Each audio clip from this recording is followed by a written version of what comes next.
Hello বন্ধুরা, বাংলা নিউজে আপনাকে স্বাগত। শুরুতে সংবাদের শিরোনাম, পরে বিস্তারিত জানিয়ে দেব আমাদের হাতে থাকা সর্বশেষ গুরুত্বপূর্ণ আপডেট বাংলা সংবাদ।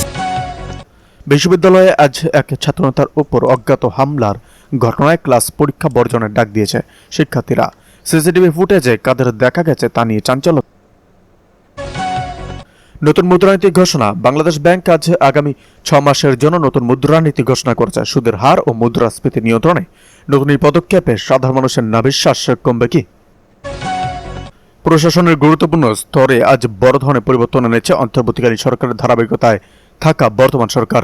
এই রদবদলের নেপথ্য কোন বিশেষ গোয়েন্দা রিপোর্ট কাজ করছে কি না তা খতিয়ে দেখা হচ্ছে। প্রধানমন্ত্রী হিসেবে তারেক রহমানের প্রথম দিল্লি সফরকে কেন্দ্র করে ভারতের পররাষ্ট্র মন্ত্রণালয়ের দফায় দফায় আলোচনা চলছে। গঙ্গা পানি চুক্তি এবং জ্বালানি সংকট সমাধানে বড় ধরনের কোনো ঘোষণা আসতে পারে কিনা তা নিয়ে চলছে চুলছেরা বিশ্লেষণ।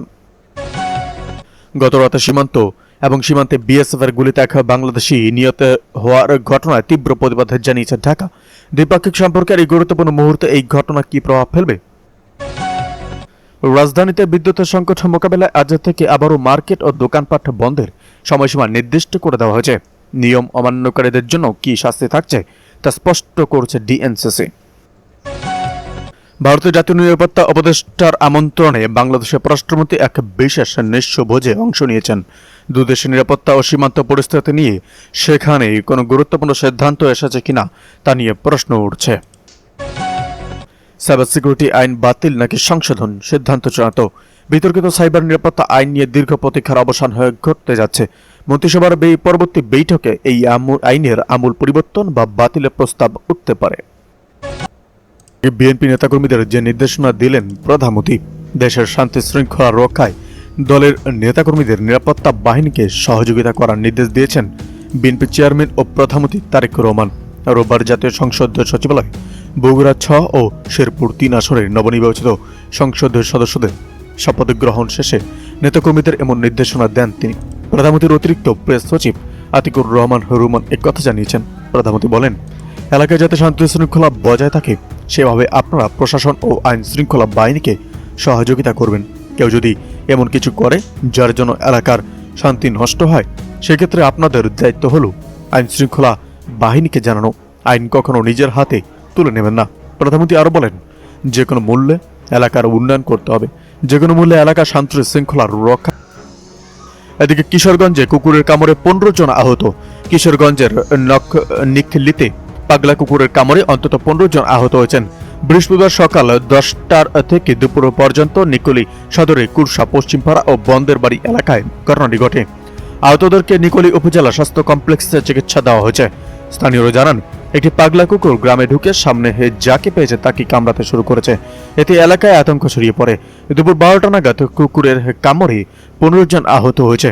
নিকলি উপজেলা স্বাস্থ্য কমপ্লেক্সের স্বাস্থ্য ও পরিবার পরিকল্পনা কর্মকর্তা ডক্টর সাজিব ঘোষ বিষয়টি নিশ্চিত করে বলেন, আহত 15 জন হাসপাতালে চিকিৎসা দেওয়া হয়েছে।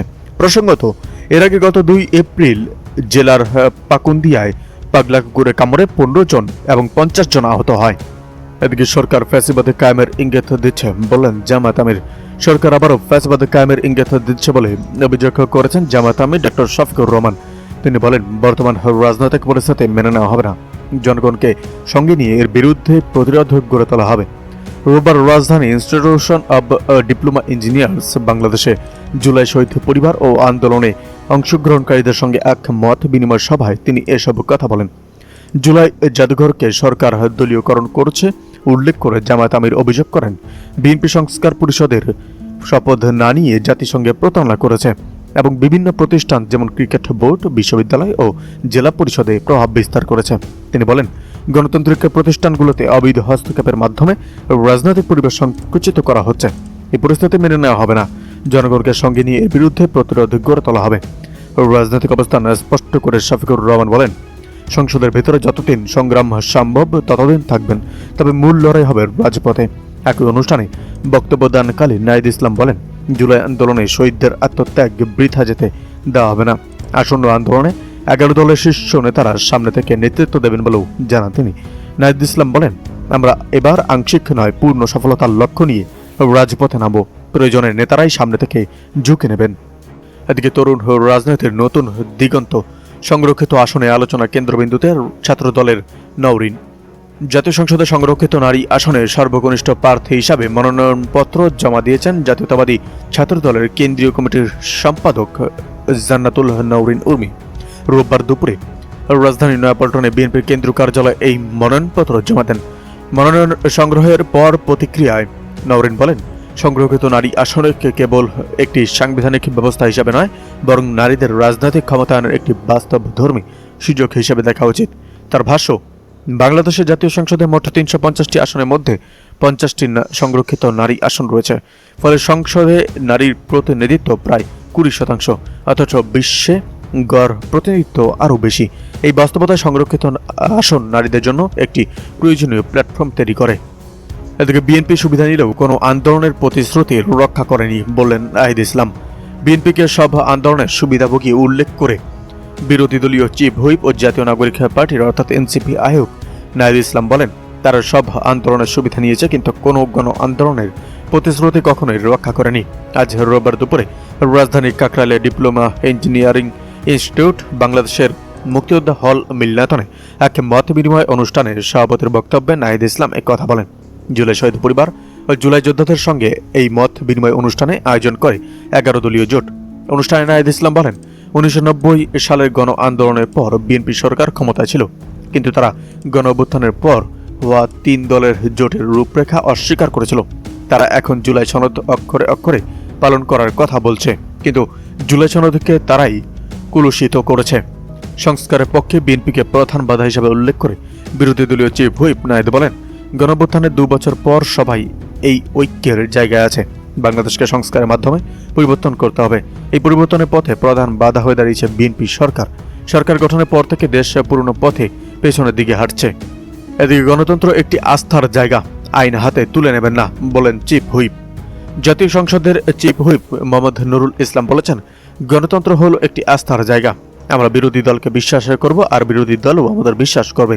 রোববার নবনির্বাচিত সংসদ সদস্য মোহাম্মদ রেজাউল করিম বাদশাহ ও মোহাম্মদ মাহমুদুল হক রুবেলের শপথ গ্রহণ অনুষ্ঠান শেষে জাতীয় সংসদ ভবনে সাংবাদিকদের ব্রিফিংকালে চিফ হুইপ এসব কথা বলেন।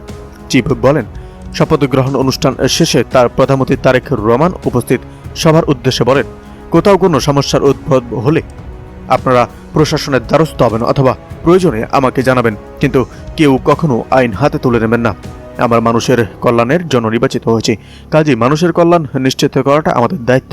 গণতন্ত্র প্রতিষ্ঠার জন্য যে দায়িত্ব পালন করা দরকার, আপনারা সেই দায়িত্ব পালন করবেন সংসদে এবং সংসদের বাইরে। আমরা সত্যিকার অর্থেই একটি কল্যাণমুখী ও মানবিক রাষ্ট্র গড়তে চাই। এরকম রাষ্ট্র গড়ার ক্ষেত্রে আপনারা আমার টুলস এবং হ্যান্ডস। এদিকে এস আলমকে 35,000 কোটি টাকা সহ কারা 4টি ব্যাংকে ফেরত দিচ্ছে। দেশের শীর্ষ ঋণখেলাপি প্রতিষ্ঠান এস আলম গ্রুপকে 4টি ব্যাংকে ফেরত দেওয়ার প্রক্রিয়া চলছে, এমন দাবি করেছেন অন্তর্বর্তী সরকারের সাবেক উপদেষ্টা ও এনসিপি নেতা আসিফ মাহমুদ। রোববার নিজে ভেরিফাইড ফেসবুক পোস্টে তিনি লেখেন, ব্যাংকের ডাকাত এসে এস আলমকে সরকারের 35,000 কোটি টাকা সহ 4টি ব্যাংক ফেরত দেওয়া হচ্ছে। কে দিচ্ছে আমি